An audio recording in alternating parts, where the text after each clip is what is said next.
I'm your guy, your confidant and an advocate, business advisor, be able to assist you anything business related. If there's any items that I am not familiar with and don't have the answers to, I have an unlimited amount of resources, extensive amount of resources to be able to reach out to people like Linda, people like tax advisors, also other individuals within my team to be able to assist you and your needs business related. So definitely want to thank you all for hopping on and getting the knowledge from Linda today. And wanted to share also, this is something that we do on a quarterly basis. We get together with all of our business owners, provide seminars to find products and topics that are relevant to business. So again, just thank you all for hopping on. I'd like to hand it over to Linda and jump right into it. Thank you. All right. Well, thanks, Josh. Thanks for inviting me to do this. And I'm always happy to do these kinds of talks for anybody, really. I love being able to help small business people. So that's my idea of marketing is, oh, hold on, had to take control there. Whew. All right, now we're in business. That's my idea of marketing. I've been around since 2003. And specifically, the company was formed to help small business owners. There was a need for small business owners not only to have resources to execute certain things like build a website or put together a ad campaign, something like that, but really to help them think through the strategy of what's going on with their company and how they want to be portraying themselves in a marketing way. And so that's what we're going to talk about today. So let's see if I can click this forward. Press Shift and Q to hide WebEx controls. Josh, I might need your help moving this along because it doesn't seem... Did you just move it or did I? All right, well, we'll just keep going. We'll check it out next time. Anyway, so why do I think it's so important for a small business to be creating a marketing plan? Not one that's just in your head, not one where you think, oh, this year I want to make $600,000. Nope, something that is actually written down and thought out. And there's a lot of benefits to it, not only just organizing yourself, but some of the key purposes and benefits of it include it does help coordinate the company goals and objectives. It does build that roadmap that helps everybody have a base to come back to, reflect on, and then measure how well you're doing at achieving your goals. It'll define your target market and helps you make more informed decisions about things like media purchases. So almost everything in the media world, when you go out to talk about who you're going to reach and how you're going to reach and how that vehicle is going to get to the people you want, it's going to be based on demographic type of information. So their age, their gender, their location, their household income, those types of things. A marketing plan helps define your key selling points, which is really beneficial, not only for your marketing plan just in general and those messages, but for your salespeople.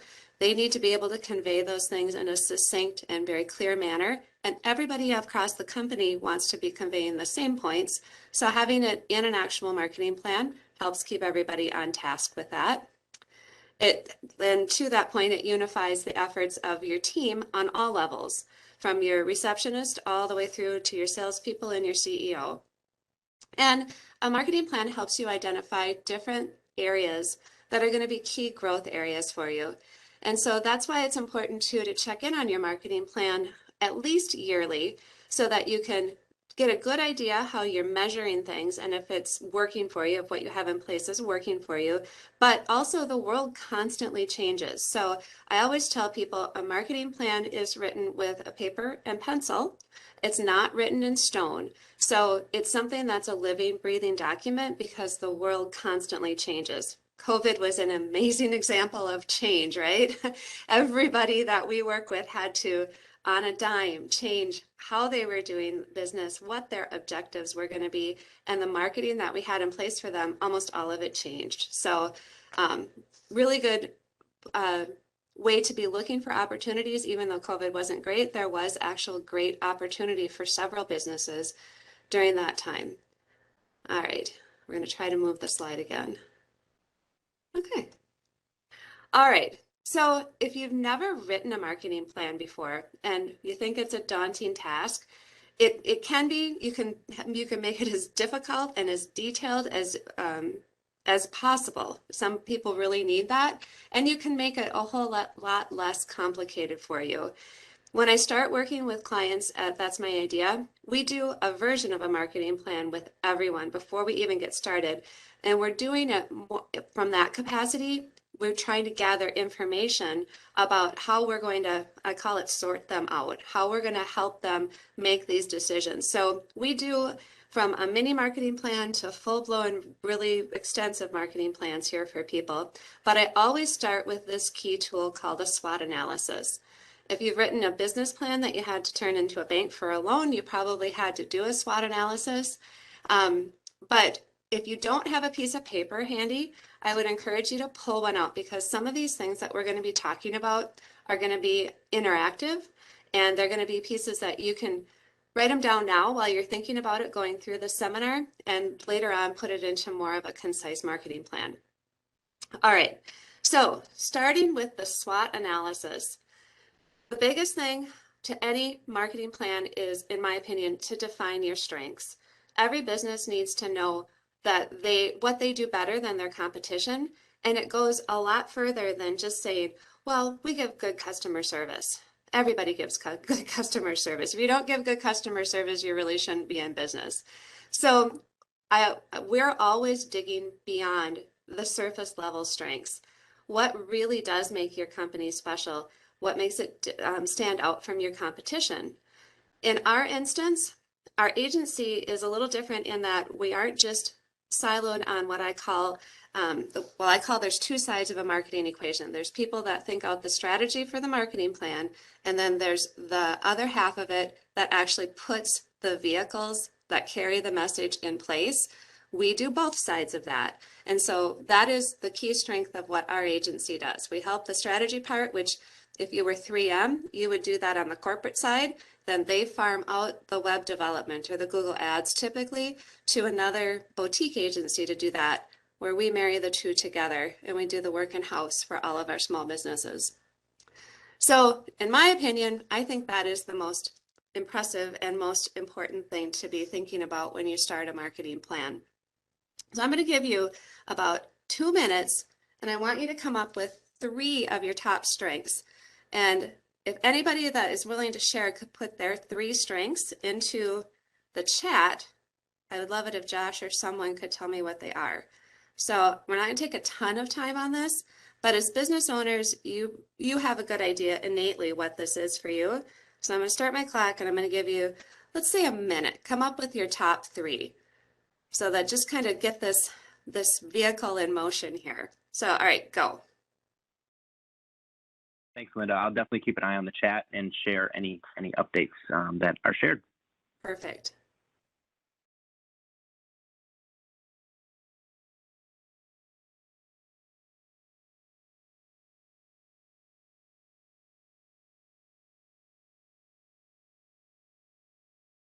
We're coming up on our 30 seconds. One-word answers are totally acceptable. All right, Josh, did we get anybody that was willing to share? Nobody quite yet. Okay, let's give that another minute. Well, we won't take a whole minute because this will be boring if there's long pauses. This is more fun in person, you guys, I guarantee, but we'll do the best we can through WebEx. And if nobody shares, that's okay too.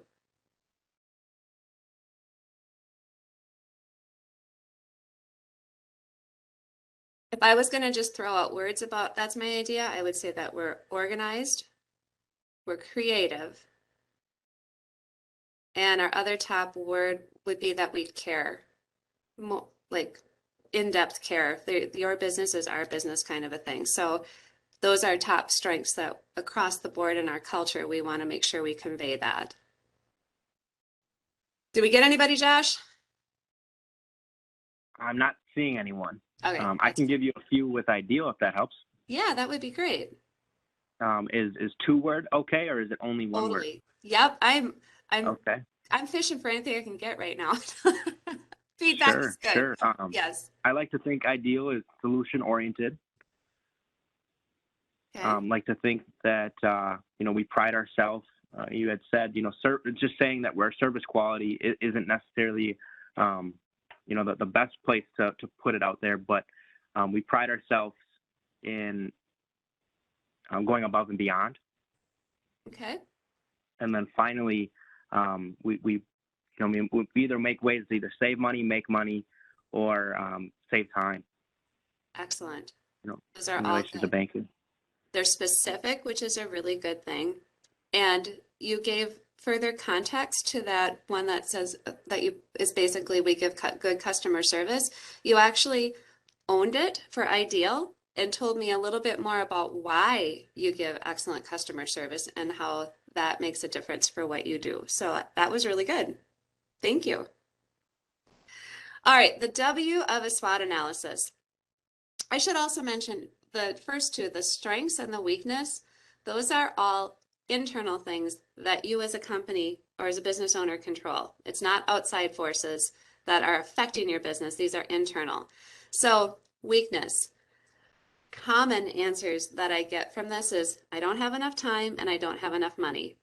Okay, those are I get it. They're common, but they don't have to be the only things that you're listing as a weakness. And I understand that where people don't want to dive too deep into the weakness, but there are sometimes things that you really do need to face and fix before you're going to be able to be a strong company and have a marketing message that really rings true. So if you think about your business and think about things that you really know that you could fix, this is where you would put that into your marketing plan. And it's, like I said before, it's nice to have this stuff written down as your base so that you can come back to it in a year, 6 months or a year, and review it. And it also helps, especially as a business owner, you're getting those ideas into your brain. So even though you're not reading your marketing plan probably every single day, it's something that's in the back of your mind that you're thinking about. So it helps trigger that. I always find when I write something down, I remember it more. And this is the same kind of exercise where if you're writing it down, you're thinking about it and how to solve that particular problem. So I'm not going to spend a ton of time digging into people's weaknesses, but I am going to bump out there for the opportunities, the positives. This is something that's going on in the world, like when COVID changed our lives. Some people had that as a big opportunity. Zoom, for example, and WebEx. What an opportunity to launch those businesses. They've both been around for a long time and people use them, but none of us were using them in the capacity that we are right now. So they were great about facilitating with, like for our BNI networking group, they gave advanced tools for large groups to be able to interact with one another. And they saw the opportunity. They knew they had a product that could be useful for everyone to keep going in the world the way that it changed, and they jumped right on top of it. So those are the types of things that as a business owner, you're going to want to identify some of those things that you think could change your business that you could take advantage of as you're writing your marketing plan. But again, it's one of those things where if you write it down, you start thinking about it more and you think, well, that is something that I would like to pursue. And it brings those thoughts together for you so that you can start building it into a more cohesive action plan, which is the very end of a marketing plan. After we put all these things together, how do I get my action plan in place? All right, and the last one, threats. So most of the time, the way that I think about this one, it's your competitors. Who is somebody that you're constantly coming up against and they're taking business away from you? So this is where you're going to do your competitive analysis and look at how your competitors are positioning themselves as opposed to how you are positioning yourself in the marketplace, and why are you really taking that deep look at why are you losing business to them? So that's one example of a threat. Another threat that I talk about with clients fairly often is cybersecurity. So or if something happened to your office where there was a fire or a flood or you were robbed or something like that, those kinds of threats actually can go into that part of a marketing plan, which seems a little crazy. It's kind of the throwback from it also being part of your business plan. But how would you recover from that from a marketing perspective if something like that did happen? But even more so, like I said, when I first started talking about this threat piece, is when you're thinking about your competitors and how you can position yourself differently, that's the kind of analysis that you're going to want to do in that threat section. So I went through that a little bit fast. Does anyone have a question that popped up for you as we were talking about that? I'm not seeing anything yet, but I'll continue to review it and I'll interject if I do. Okay, that sounds good. Okay, your USP or your unique selling proposition.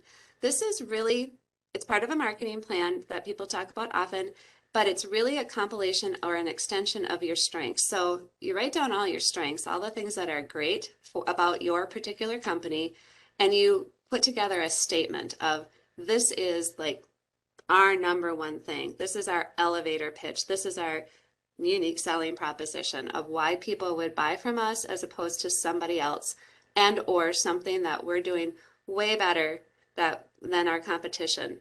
So that's how you think about that. It's actually become a little bit of an old school term, but it's still something talked about in the marketing world fairly often. So that's why I tossed that in here. Linda, I want to apologize. I am seeing, it looks like it was grayed out initially, but I was able to pull it open. The Q&A, there was some participation prior on Excellent. the 3 slot points. So if I could Excellent. jump into those and give the feedback that our members were looking for. Yeah. Okay. Candy Seal had shared that they are a baby no.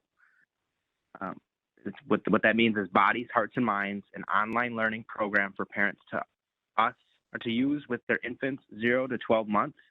Our 3 strengths include online instructional manual for babies, social emotional well-being tips for all family members, and online daily lessons for 1 year. Awesome. And those were specific. They're clearly their strengths. They're definite competitive advantage type of things. Well, I wouldn't even say I haven't heard of anyone doing a business quite like that before. So that's what a great concept. So awesome. And thank you for sharing. Those are, so you're on your way to writing your marketing plan already. You got your strengths nailed down. And then there's one more. Sean jumped in and shared some specific points that his business prides itself in. One is communication, well communication, punctual, and understanding. Awesome. And did he mention what kind of business? Did I miss that? He did not, but we can ask for it. So Excellent. Sean, if you want to jump in and share that, we can provide some more in-depth feedback with relation to your points. Awesome. All right. Thanks, Josh. Thanks, Linda. All right. Another big section of a marketing plan that does definitely need some digging and some thought are target markets. And it's you know what it, I know you've all heard of it, right? The most common type or the most likely person to actually purchase your product or your service. Who is it that you really want to attract to your business? And then how do you find those people? And having that demographic profile of who your top clients are is immensely helpful when you go to put a marketing plan into action because, like I said before, you buy all of the media types, all of the vehicles that carry your message based on those demographics. As a business owner, when you are thinking through your target markets, there's a few different levels of who you want to be going after. Most businesses have more than one quote unquote target market. So there's the ones that are, I call them the low-hanging fruit, people that are, they come through, they're your bread and butter type of client. They're the mainstay of who you want walking through your door. Then there's the level of people who and this is sometimes more important for that small solopreneur up to 5 people kind of a business because they're doing their business to make money, yes, but they're also doing their business because it fulfills a joy for them. They started a business because they had something passionate that they were wanting to do. Like the online baby guidance piece, there had to have been a passion. You saw a need, there was a passion behind that. So there's a particular target market that you enjoy working with more than others. And I encourage my businesses to think about that too. So your A-list client might be a great money maker for you, and they're the most fun client to work with. And that can become an important piece. And the reason that it goes to a longevity piece. If you really like working with them, you're going to go above and beyond to do an excellent job for them so they become that number one A-list client. So I'm going to do that same exercise where I want you to take out your piece of paper and think about it just a little bit of who, if you were going to define an A-list type of client in terms of demographic type of stuff, but also why you really want to work with them, what would that look like for you? So, all right, I'm going to start my stopwatch again, and I'll give you 60 seconds this time. All right, go. Thanks, Linda. Yep. Wanted to share while we give up the 60 seconds for this point. Sean did jump in and share that his business is related to snow removal. Oh, excellent. I was wondering if it was a service-driven business like that, maybe construction or snow removal, because the timely thing is huge. And people are always wanting their services completed yesterday. So excellent that that was mentioned in the list of strengths. And somewhat courageous too, because there's a lot of contractors that really don't want, I mean, they'll give timelines obviously because you have to, but they don't like to list that as a number one strength. So way to go. It says your company's organized and can handle a lot of business. You must have good systems in place.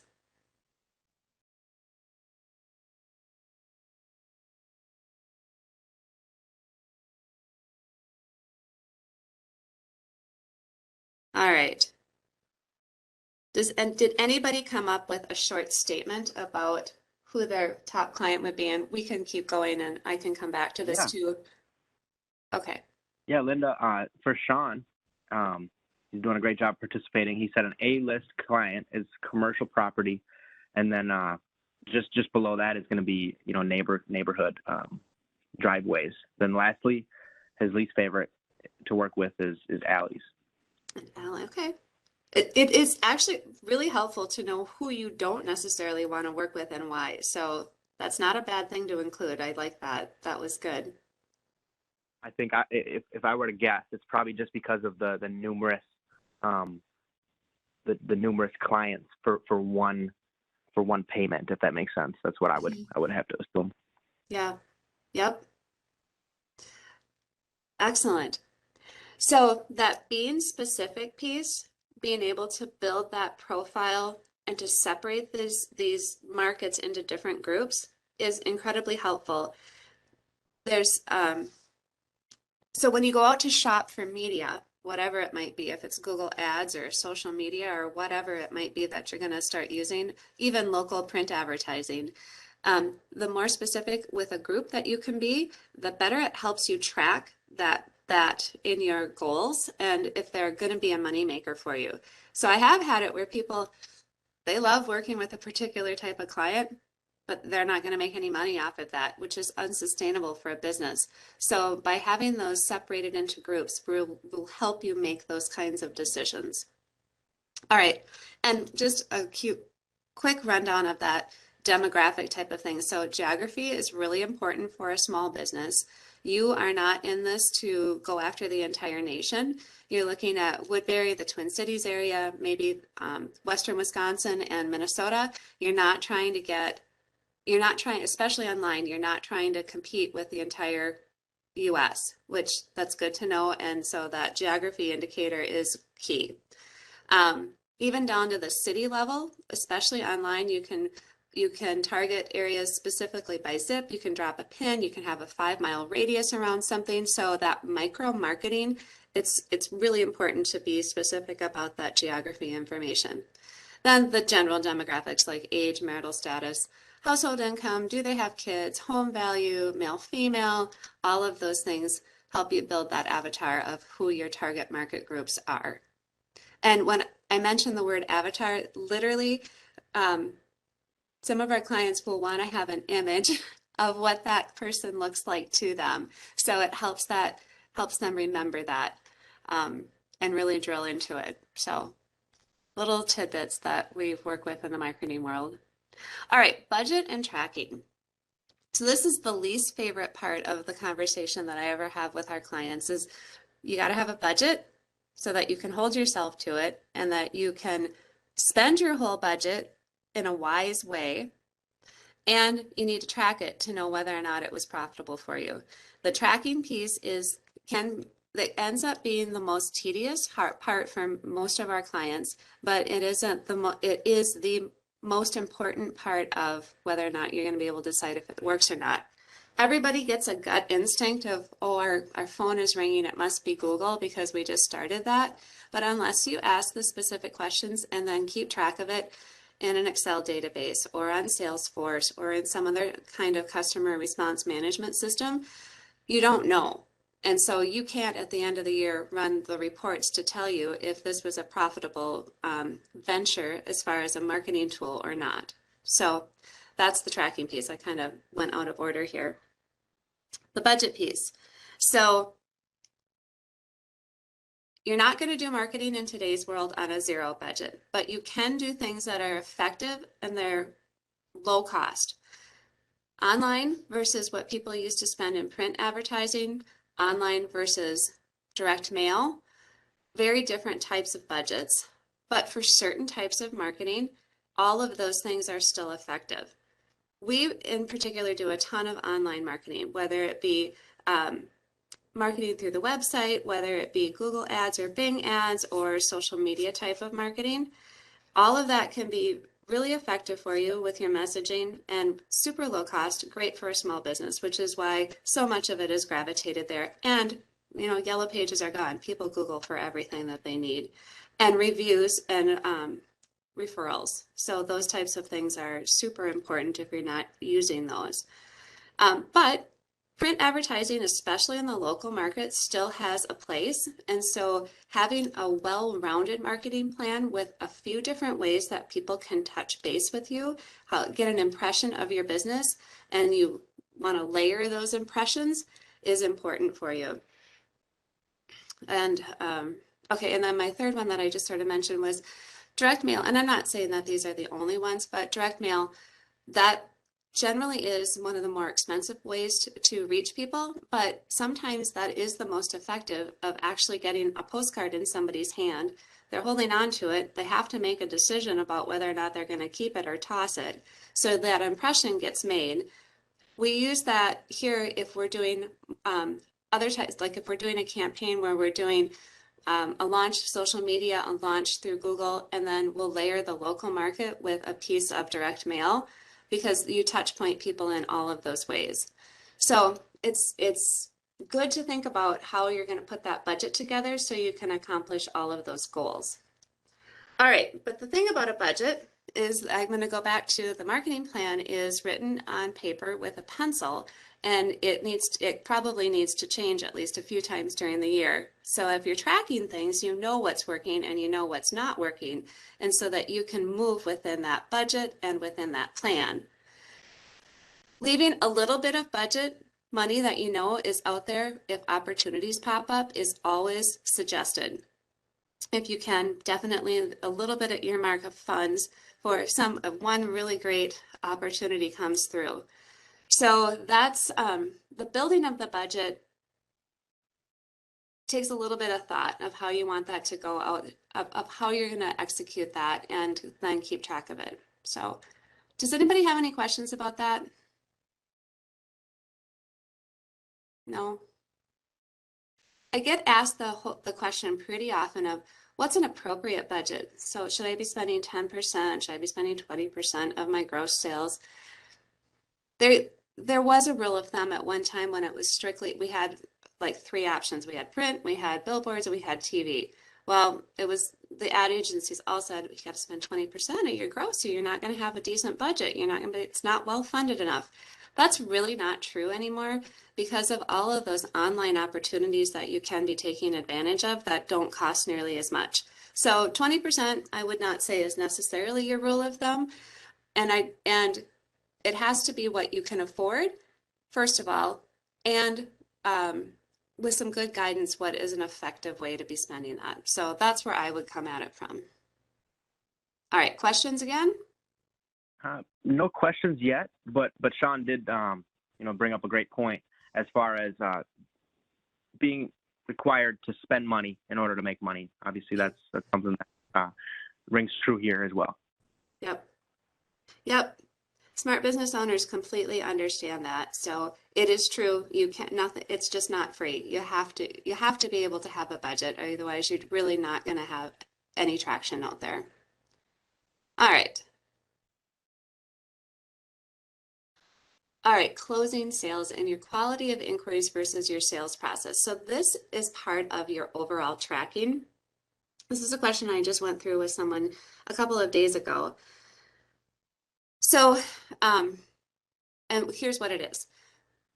When I ask people to track what's coming into the business, I want all inquiries tracked. I don't care if it's a bad inquiry. I don't care if it's off base or not. I want all of them tracked, and I want to know where they came from so that we can actually look at if Google's giving you really lousy leads, we know that it's pegged right there because it comes out in your data that you're getting off target leads from that particular venue, that particular media source. So that means a couple of things. Either it's just not the right demographic for you to be going after, or your messaging is wrong. So it tells you something that is important for you to know. A lot of times in the sales department, they don't want to track every single lead because they just want to know what percentage of the decent leads did they close, because that is the model by which they're being held accountable. And if you do that, you're cutting yourself off from getting the full picture of what your current marketing plan is actually doing for you. So from a marketing standpoint, that all of them is what you want them to be tracking.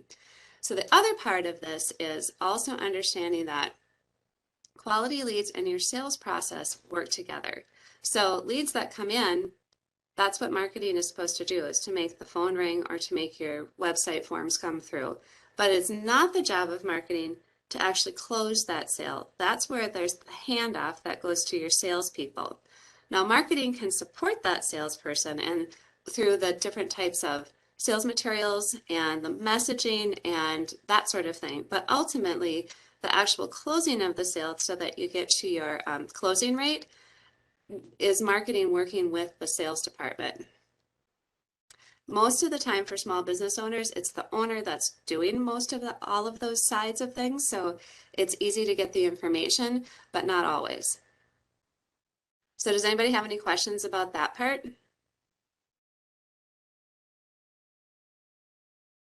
I do see that Sean put in that marketing related to his business, marketplace, Nextdoor, and word of mouth. Excellent. Okay.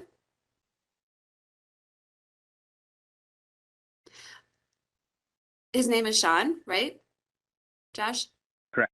Yep, that's Sean. So, Sean, are people on Nextdoor, is somebody putting out, I need somebody to plow my driveway, and they're asking for referrals, and then you're getting tagged, or how is that working for you? And we'll go on while he answers that. The reason that I bring that up is because Nextdoor and Facebook groups work very similar in that regard. Almost every city on Facebook has their own local group, chat group, where people are literally asking, well, they're discussing things that go on in their neighborhood too, but they're literally out there asking for inquiries on who can install carpet, who can put up a fence, who's going to be the best lawn service person or the greatest restaurant around.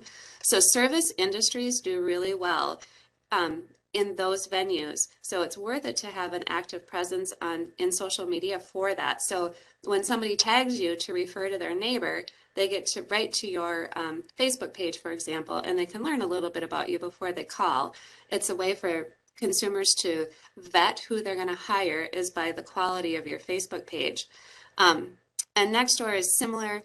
You don't necessarily have a whole page on Nextdoor in the same way, and you don't necessarily have an opportunity to put frequent posts out, but the two of those work in a similar fashion. That's interesting that you said that. We see that here too. Sean's reply is that with the Nextdoor, he posts an ad, and then he has people reach out within his neighborhood.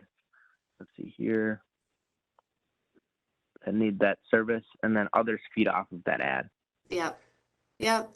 So people are constantly looking to get the inside scoop from their neighbors. You know, that's dentists. We know they make their living that way. So tapping into that resource is good for any service type of business.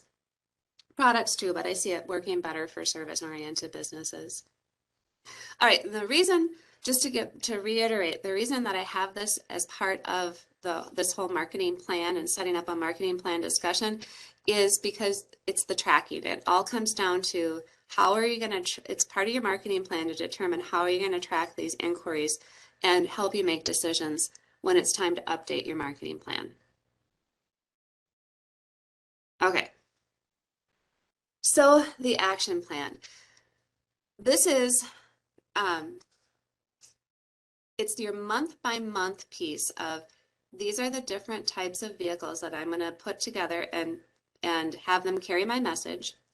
This is the tracking part that's going to go into it at the end of the month because you're going to want to go in and actually do some analysis based on it.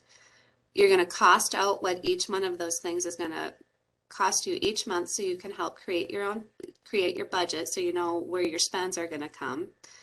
When you create an action plan that's detailed like that by the month, then you also can account for your seasonality. So service-oriented businesses that do outdoor type of things, they're going to ramp up their marketing and in the summer months, and they're going to know they're going to do that. So they have that plan in place. They know what they're going to do before it gets to be June. So they've already got the wheels in motion on it.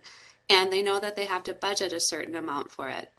So if you don't do the action plan in a very specific and detailed way, well, one, you could miss something, and two, you'll end up with a budget that's way bigger than you think it should be for June. But if you look at it averaged out over the cost of your entire marketing budget, it's obvious that that is what needed to happen because that's when you're going to catch the most fish during that particular time. So at the end of the month, then I go back with people that we're tracking this type of thing with and find out what were your best vehicles that month. And obviously, you go through the whole year, you're going to figure out pretty quickly what's working and what's not. So it's a great tool to actually put in place. Not everybody that I work with will track this detailed and have their action plan all written out so that they can keep these details. But when they do, it's super, super effective and helps you make those decisions on the fly that sometimes you need to be making. Does anybody do something like this right now? And if you are doing the tracking and have an action plan, can you share with us how it works for you? And I'll keep moving so that's not dead space here. Except we are kind of wrapping up and getting to the end of where I would be more than happy to entertain a bunch of different types of questions.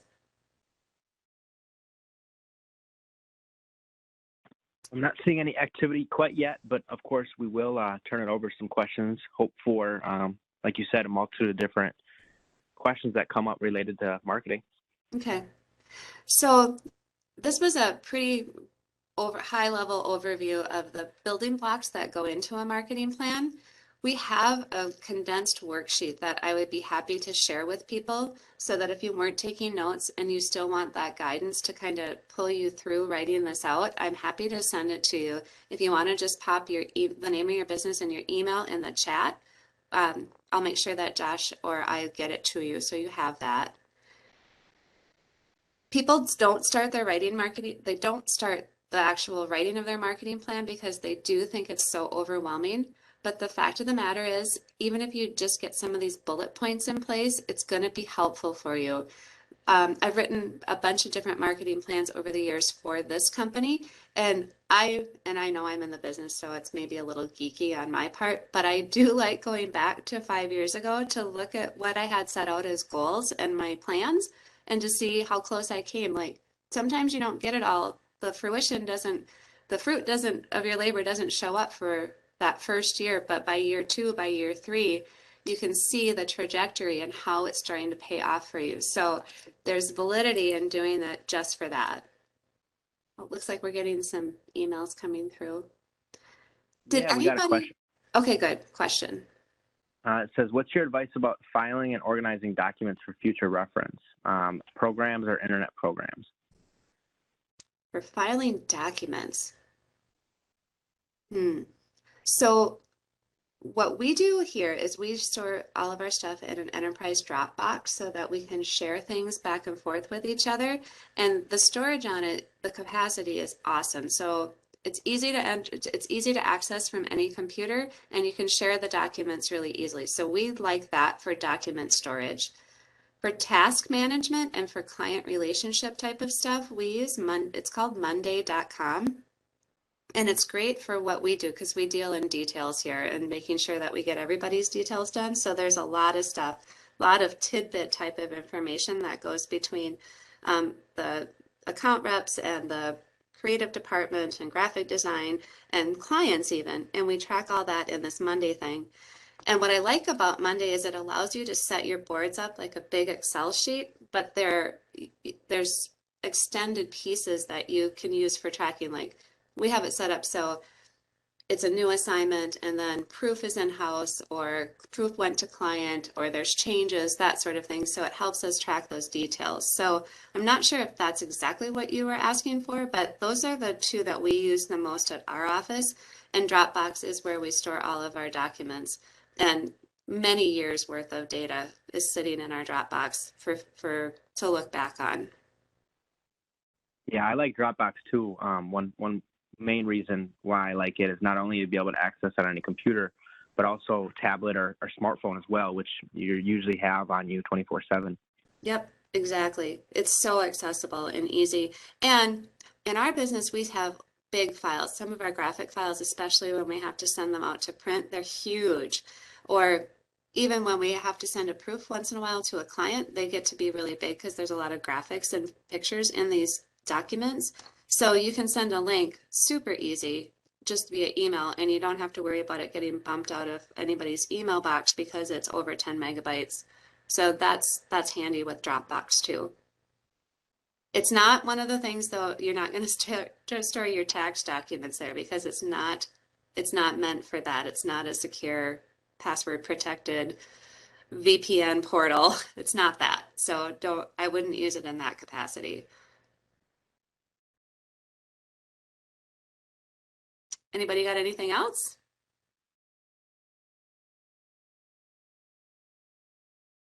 No? Nothing yet. Okay. Josh, do you have anything else that you wanted to talk about that maybe I didn't cover? I don't have anything off the top of my head. I think we went over a lot. I really appreciate you being able to speak to our members and share, your knowledge. And of course, I want to share with our members too that either business related, marketing related, or both, you and I are both readily available to assist them any needs they have. And again, if we can't answer the questions, kind of like I spoke to earlier, we know people that can. So I know that you had shared your Facebook, Instagram, of course, your website. That's My Idea Marketing. You are out of Woodbury. I am out of Woodbury as well. Also have offices in North St. Paul and other ones throughout the immediate East Metro. So thanks for everyone for hopping on. Thanks, Sean. I see that you had shared with us showing your appreciation for having an online seminar and shared that it was helpful. So again, thank you all, and I hope you all agree. As you hop off, you will notice there will be a survey. If you could just provide any feedback you can, just so we can continue to do our best in providing information to our members and be able to update and make them better from one to the next. Excellent. Thanks, Josh. Thanks, Linda. Thank you, everyone.